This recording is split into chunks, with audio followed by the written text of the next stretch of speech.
চানখারপুলে ৬ জনকে হত্যা মামলার রায় আজ। সর্বোচ্চ সাজা চায় রাষ্ট্রপক্ষ। আসামিদের বলির পাঠা বানানো হচ্ছে, মন্তব্য আসামি পক্ষের।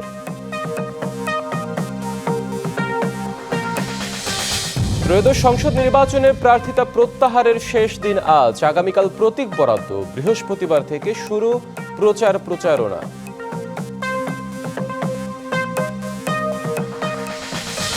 গণতন্ত্র ও নাগরিক অধিকারের স্বার্থে আগামী নির্বাচন সুষ্ঠু ও নিরপেক্ষ হবে, আশা জামায়াতের আমির ডাক্তার শফিকের।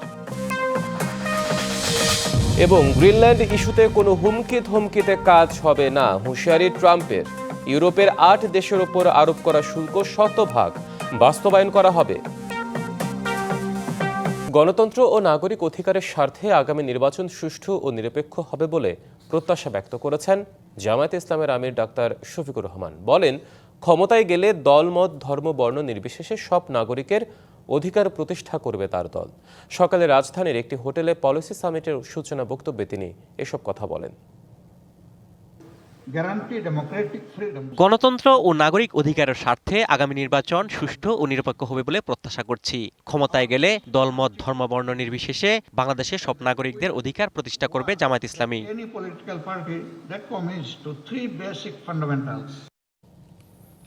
ঢাকা ১০ আসন, ত্রয়োদশ জাতীয় সংসদ নির্বাচনে এই আসন থেকে প্রতিদ্বন্দ্বিতা করছেন বিএনপি মনোনীত প্রার্থী শেখ রবিউল আলম রবি এবং জামায়াত সমর্থিত জসিমউদ্দিন। এই দুই প্রার্থীর জমজমাট ভোট যুদ্ধ হবে এই আসনে। আর প্রার্থীদের কাছে নানা সমস্যার কথা তুলে ধরেছেন ভোটাররা। ধানমন্ডি, কলাবাগান, নিউ মার্কেট, হাজারীবাগ আর কামরাঙ্গীচরের একাংশ নিয়ে গঠিত ঢাকা ১০ আসন। ধানমন্ডি কিংবা কলাবাগান এলাকার সুউচ্চ ভবন, ঝকঝকে সড়ক আর নাগরিক সুযোগ সুবিধা দেখে মনে হতেই পারে সাজানো গোছানো এই আসনের অন্য এলাকাগুলো। কিন্তু এলাকা ভেদে বহুমাত্রিক সমস্যায় জর্জরিত এই আসন। বিশেষ করে হাজারীবাগ আর কামরাঙ্গীরচরের বেশিরভাগ জায়গায় রয়েছে তীব্র গ্যাস সংকট, অপ্রতুল যোগাযোগ আর ড্রেনেজ ব্যবস্থা। কোনো এলাকার বাসিন্দাদের জন্য আতঙ্ক কিশোর গ্যাং। যানজট হয়, রাস্তাঘাট মানাঘাট ক্লিয়ার নেই, এটা পানিতে ভর্তি হয়ে যায়। কথা বলছেন, এই ব্রিজ ভাঙ্গা রাস্তাটা কত ময়লা দিয়ে আবর্জনা দিয়ে এখানে মানুষ হাঁটার চলার নাই। ব্রিজটা হয়ে গেলে আমাদের জন্য খুব উপকার হবে। আর যে সরকারি আসুক আমাদের ব্রিজটা যদি কমপ্লিট করে দেয় তাহলে আমরা এই থেকে আমরা খুশি হব। লাইনে গ্যাস থাকে না আর রান্না বান্না করতে আমাকে সমস্যা হয়। এই আসনের ভোটাররা চান সুষ্ঠু ভোটাধিকারের মাধ্যমে যোগ্য প্রার্থীকে নির্বাচিত করতে। যে সরকার আসবে সেই সরকার কিন্তু আবার কাজ করতে হবে। এইবার আর ফাঁকিঝুঁকি হবে না আগের মতো। নতুন করে নতুন প্ল্যান প্রোগ্রাম নিয়ে করতে হবে। হ্যাঁ, সঠিকভাবে উন্নয়ন করতে হবে। হ্যাঁ, জনগণের জন্য উন্নয়ন করতে হবে। সরকার তো আমরা ভালো সরকার চাই, হ্যাঁ, যারা সুন্দরভাবে দেশ পরিচালনা করতে পারবে ইনশাল্লাহ, সেরকম সরকার চাই আর কি আমরা। আর প্রার্থীরা বলছেন, কথার ফুলঝুরি নয়, ভোট যুদ্ধে জয়ী হলে জনগণের কাতারে থেকে কাজ করবেন তারা। এবং সমাজের একটা নাগরিক হিসেবে আমরাও তার পার্ট অ্যান্ড পার্সেল, অবিচ্ছেদ্য অঙ্গ। কাজে এইসব অসুবিধাগুলি দূর করে সুবিধা সৃষ্টি করার জন্যে জনগণকে সাথে নিয়ে জনগণের পরামর্শের ভিত্তিতে আমরা যদি উদ্যোগ নিয়ে কাজ করি, পর্যায়ক্রমে আশা করি এই সমস্যাগুলি সমাধান হবে। অধিকাংশ সমস্যা হচ্ছে তিতাস, ওয়াসা, দেশা, সিটি কর্পোরেশন, এই কয়টাই ফাংশন করছে না। 1.5 বছরের মধ্যে সমস্যা আরও বেড়েছে, সমস্যা আগেও ছিল। আমি চিহ্নিত করেছি নির্বাচিত সরকার যদি আসে পর্যায়ক্রমে কিছুটা অগ্রাধিকার ভিত্তিতে সমস্যাগুলি সমাধান করা হবে। ঢাকা 10 আসনে এবার মোট ভোটার 3,88,661 জন। তাদের মধ্যে পুরুষ ভোটার 2,05,272 জন আর নারী ভোটার 1,82,658 জন। Rifat Tasnova, DBC news, Dhaka. দর্শক, সংবাদের শুরুতেই জানাচ্ছিলাম আজ ত্রয়োদশ জাতীয় সংসদ নির্বাচনে প্রার্থিতা প্রত্যাহারের শেষ দিন। আমরা ঢাকা বিভাগের যে কমিশনার কার্যালয় আছে, বিভাগীয় কমিশনার কার্যালয়ে আছেন আমাদের সহকর্মী ফরহাদুজ্জামান। তার কাছ থেকে ঢাকার বিভাগের যে জেলাগুলো আছে সেখানকার কারা কারা প্রত্যাহার করতে এলো সবশেষ তথ্য আমরা জেনে নেব। ফরহাদ, এখন পর্যন্ত কেউ মনোনয়ন প্রত্যাহার করতে এলো কিনা, বিশেষ করে যারা 10 দলীয় জোট আছে তাদের কেউ এলো কিনা, বা স্বতন্ত্র যারা আছে তাদের কেউ এসেছে কিনা?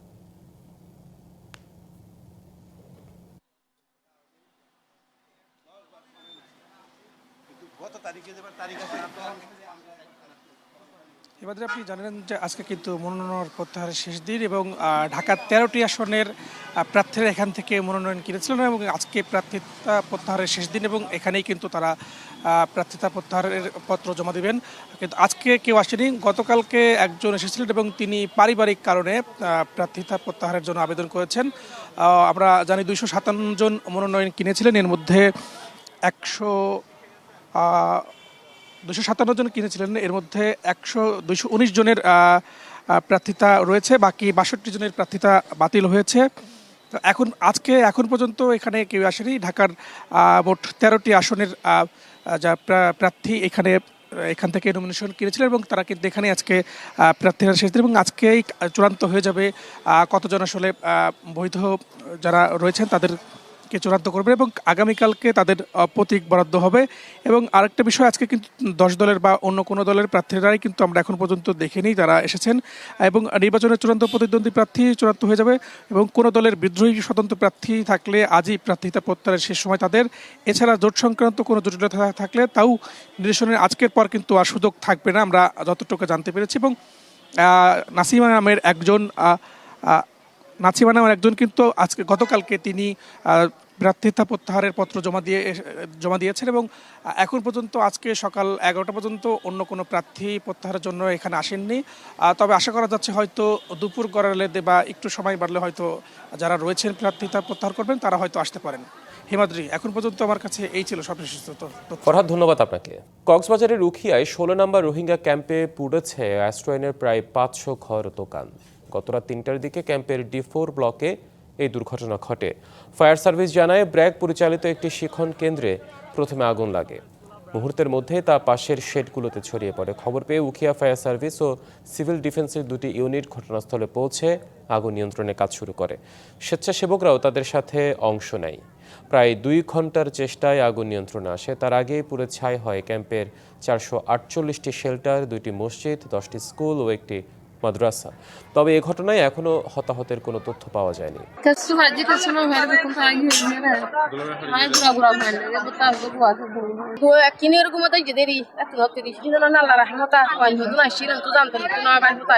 বেনাপোল বন্দরে 3 মাস ধরে আটকে আছে অর্ধশতাধিক রপ্তানিমুখী সুপারি ভর্তি ট্রাক। এই সুপারির বাজার মূল্য শত কোটি টাকা। এমন অবস্থায় রপ্তানিকারকদের প্রতিদিন ট্রাক প্রতি 2000 টাকা করে প্রায় লাখ টাকা অর্থদণ্ড বা ভাড়া গুনতে হচ্ছে। ব্যবসায়ীদের অভিযোগ, ভারতে পেট্রাপোল বন্দরে পণ্যের মান নির্ণয় ও অন্যান্য জটিলতায় রপ্তানি বাণিজ্য ব্যাহত হচ্ছে। বিশ্বে সুপারি উৎপাদনে বাংলাদেশের অবস্থান দ্বিতীয় এবং গুণগত মানের কারণে ভারতে এর ব্যাপক চাহিদা রয়েছে। পরিসংখ্যান অনুযায়ী বছরে প্রায় 700 কোটি টাকা সুপারি ভারতে রপ্তানি হয়। 2024-25 অর্থ বছরে ভারতে সুপারি আমদানিতে বাংলাদেশের অংশীদারিত্ব বেড়ে হয়েছে 37%, যা আগের অর্থ বছরের তুলনায় প্রায় 4 গুণ।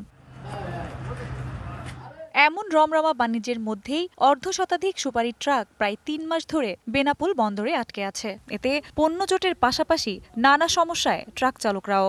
এর চেয়ে বাইরে থাকলে অনেকটা ভালো চলতে পারতাম, প্লাস আমরা ট্রিপ খাটলে মালিকও বাঁচত, প্লাস আমরাও বাঁচতে পারতাম। কাগজপত্রের সমস্যা না কি আসলে এটা তো আমরা ভালো জানি না, কিন্তু এভাবে যে পড়ে থাকে মাসকে মাস সুপারির গাড়ি, এটা অনেকদিন যাবত হয়ে আসছে। ব্যবসায়ীরা জানান, গত বছর শেখ হাসিনা সরকার ক্ষমতাচ্যুত হলে ভারত সরকার রপ্তানি বাণিজ্যে একের পর এক নিষেধাজ্ঞা ও নানা শর্ত আরোপ করে।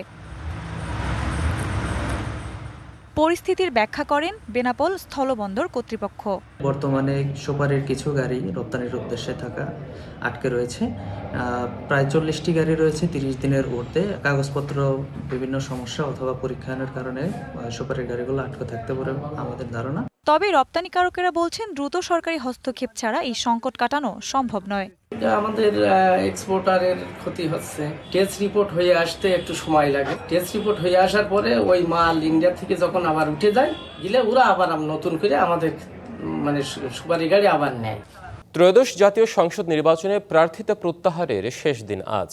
নির্বাচন কমিশনের তফসিল অনুযায়ী কাল প্রতীক বরাদ্দ দেওয়া হবে। আগামী 22শে জানুয়ারি থেকে প্রার্থীদের প্রচার প্রচারণা শুরু। ভোট গ্রহণ অনুষ্ঠিত হবে 12 ফেব্রুয়ারি। এদিন সকাল 7:30 থেকে বিরতিহীনভাবে বিকাল 4:30 পর্যন্ত ব্যালট পেপারের মাধ্যমে ত্রয়োদশ জাতীয় সংসদ নির্বাচন ও গণভোট সম্পন্ন হবে। এবারে সংসদ নির্বাচনে মোট 2568টি মনোনয়নপত্র জমা পড়ে। এর মধ্যে রিটার্নিং কর্মকর্তার বাছাইয়ে 723 জনের প্রার্থিতা বাতিল হয়। এর বিরুদ্ধে আপিল করেন 645 জন। শুনানি শেষে 419 জন প্রার্থিতা ফিরে পান। এর মধ্যে আবার রিটার্নিং কর্মকর্তার বাছাইয়ে বৈধ হলেও আপিলে 6 জনের মনোনয়ন বাতিল হয়। ত্রয়োদশ জাতীয় সংসদ নির্বাচন ও গণভোট উপলক্ষে আসন ভিত্তিক চূড়ান্ত ভোট কেন্দ্রের গেজেট প্রকাশ শুরু হয়েছে।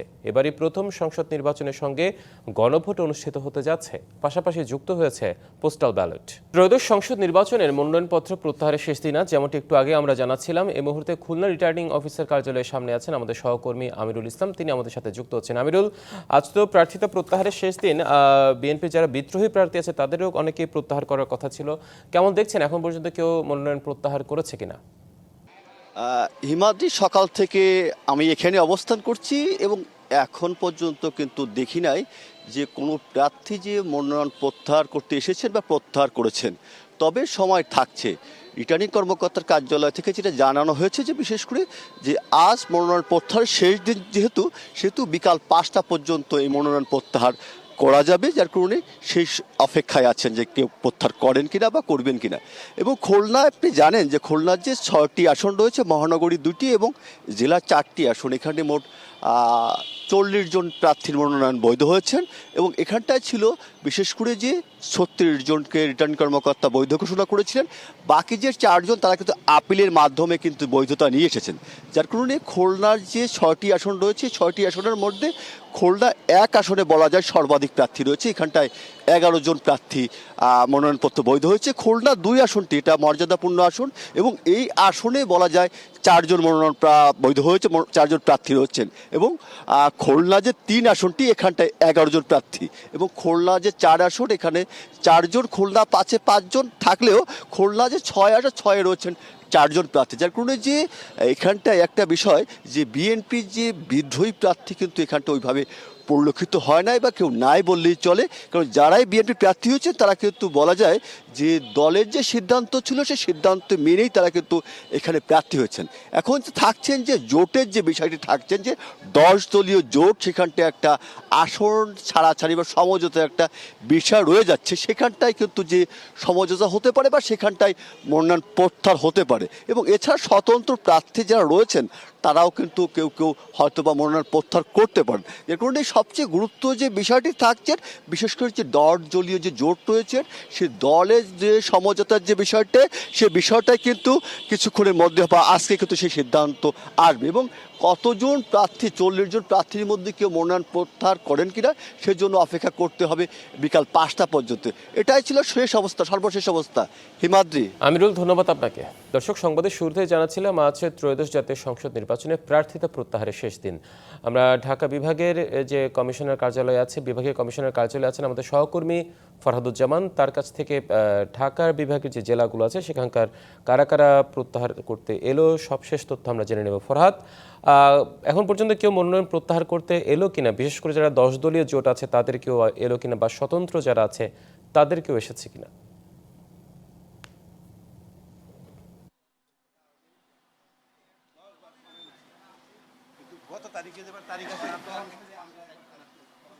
এবারে আপনি জানেন যে আজকে কিন্তু মনোনয়ন প্রত্যাহারের শেষ দিন এবং ঢাকার 13টি আসনের প্রার্থীরা এখান থেকে মনোনয়ন কিনেছিলেন এবং আজকে প্রার্থিতা প্রত্যাহারের শেষ দিন এবং এখানেই কিন্তু তারা প্রার্থিতা প্রত্যাহারের পত্র জমা দেবেন।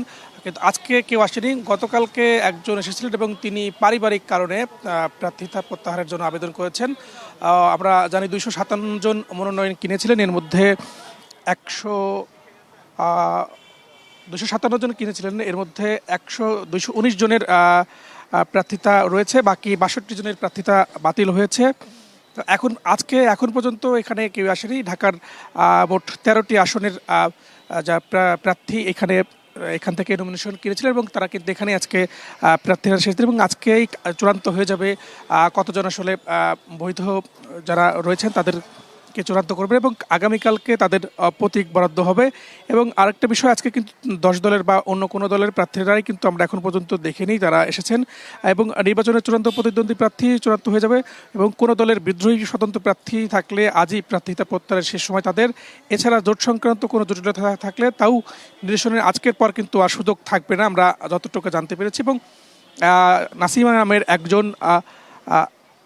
নামের একজন কিন্তু আজকে গতকালকে তিনি প্রার্থিতা প্রত্যাহারের পত্র জমা দিয়েছেন, এবং এখন পর্যন্ত আজকে সকাল 11টা পর্যন্ত অন্য কোনো প্রার্থী প্রত্যাহারের জন্য এখানে আসেননি। তবে আশা করা যাচ্ছে হয়তো দুপুর গড়ালে বা একটু সময় বাড়লে হয়তো যারা রয়েছেন প্রার্থিতা প্রত্যাহার করবেন তারা হয়তো আসতে পারেন। হিমাদ্রি, এখন পর্যন্ত আমার কাছে এই ছিল সবশেষ তথ্য। ফরহাদ, ধন্যবাদ আপনাকে। ডিবিসি সংবাদ এই ছিল এখনকার মতো। ডিবিসি নিউজের সংবাদগুলো পড়তে ভিজিট করুন dbcnews.tv আর ভিজিট করুন ডিবিসি নিউজের ফেসবুক পেজ এবং ইউটিউব চ্যানেল। সঙ্গে থাকুন।